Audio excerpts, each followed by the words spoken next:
The tents appeared in the middle of the night without preamble. There was some heated discussion at the city hall because not even the mayor knew they were coming. They must have worked out something though, because the gypsy circus stayed.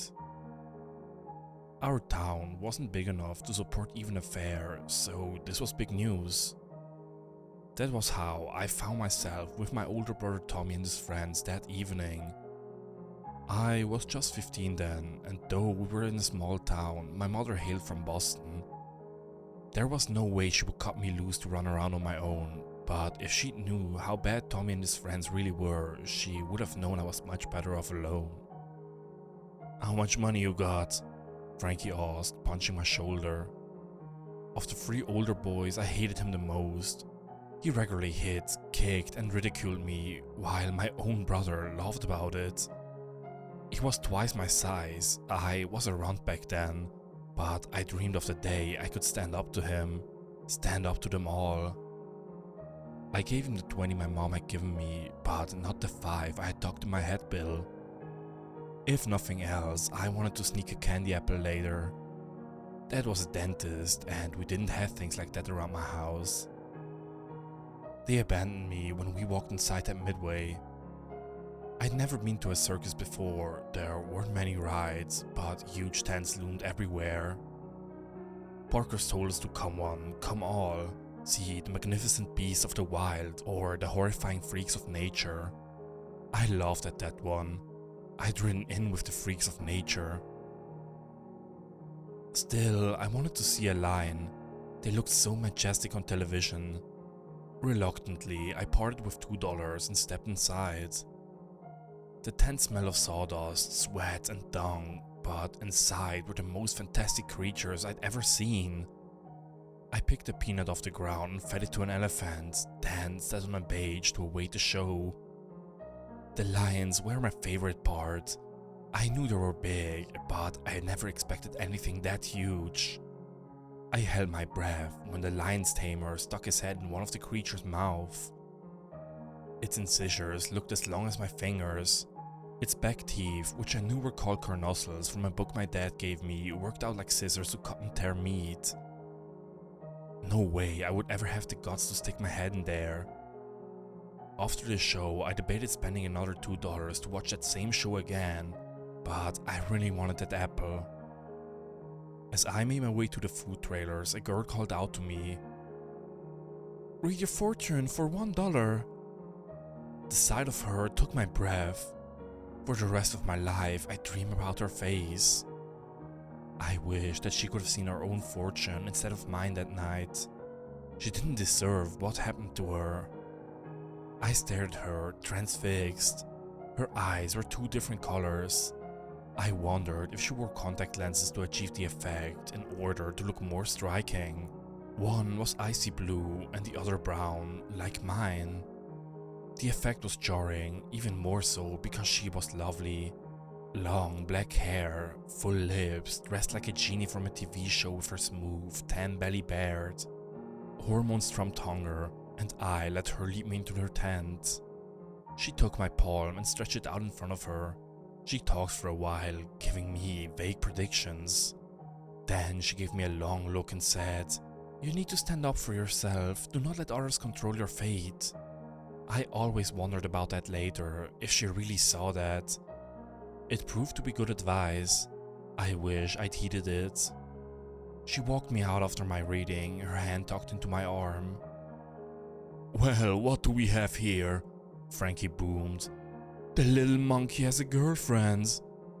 Her hand tightened on my arm, and then she smiled.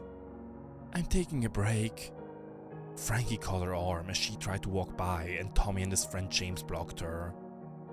I wanted to tell him to leave her alone, but my voice was a frog hung in my throat. "Hang on," Frankie said. "I got $1. I want my fortune told." "Matter of fact," he leered at her. "What will a 10 get me?" To my horror, he grabbed her waist and pulled her against him. She struggled free and snarled something in a foreign language. Then she spat on his shoe. Frankie backhanded her, then dragged her into the tent. I turned to run and James tripped me. I went sprawling into the dust, my mouth filled with blood. James hauled me up and I heard a click as he opened the switchblade he always carried. He pressed it against my back. "One move and I sliced your spinal cord," he said. "Snitches end up in ditches." It only lasted a few minutes, but it seemed like an eternity. I heard her struggle at first, then nothing. That nothing terrified me. I was crying, blood and snot choking me. People walked right by and nobody seemed to notice. Something was wrong. Something was horrible. The newspaper said her father found her naked and beaten in the tent. It was 2 days before she could give the police a description.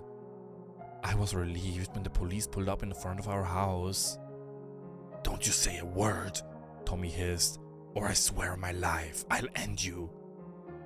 I wish I could say that I spoke up, told the police everything, but I didn't. I thought her description would be enough, and the DNA, but I misjudged small town politics. Frankie, Tommy and James spun the same story about the girl being a prostitute and soliciting them for money. They said she grew angry when they didn't have enough money and threatened them.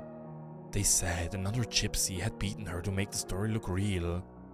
The judge closed his briefcase and let them go. We walked outside together. I have never felt so sick, ashamed. Tommy and his friends stood beside me in their fresh suits and ties, looking like altar boys. An old gypsy woman approached. She muttered something, then made a sign in the air with her gnarled finger. Frankie stepped toward her and James caught his arm. The girl sobbed against her father, her beautiful face still swollen and discolored. She whispered something to the old woman and pointed at me. The old woman's eyes narrowed and she made another sign. "That's enough," my father said and led us away. The circus disappeared and within a week my brother and his friends were dead. Tommy got his hand caught in the garbage disposal at the restaurant we worked after school. As he chewed his arm, they thought the pain was making him delusional because he was screaming about the lion's teeth. He bled out before the ambulance got there. James fell off a ladder while he was helping his father patch their roof. The fall severed his spinal cord. Frankie died the most horribly of all. He wrecked around Johnson's Bend one night and his car caught on fire. Rescuers said they'd never forget his screams. I figured he's still screaming and burning in the place he went. I dreamed about the old woman every night. She said, "Your crime is silence. You stood quietly and let evil reign. Thus seal your fate." One morning, my tongue felt funny. When I peered in the mirror, it looked like a piece of bark was attached to it. It felt like bark too. My mom was still in her room, so I didn't bother her. I somehow knew it was my time. I went to the woods behind our house. My steps grew heavier as I walked, and I could barely drag my feet through the leaves. When I looked down, my legs no longer looked human. They were forming into a tree trunk. Roots curled my toes and spiked into the ground. I raised my hand to feel my tongue, and my arm froze there. Bark raced down it, falling in all places like Legos connecting, covering what was human. With no surprise, I saw the girl walk out of the woods. "I know it wasn't your fault," she said. "I begged my Baba for mercy. She said, 'You must learn a lesson. You will be a tree until you grow and mature enough to bear fruit. When the first apple falls from your tree, you will be human again. I hope you will always stand up for yourself and for others after that.'" It took 3 years, but I am still thankful for that lesson.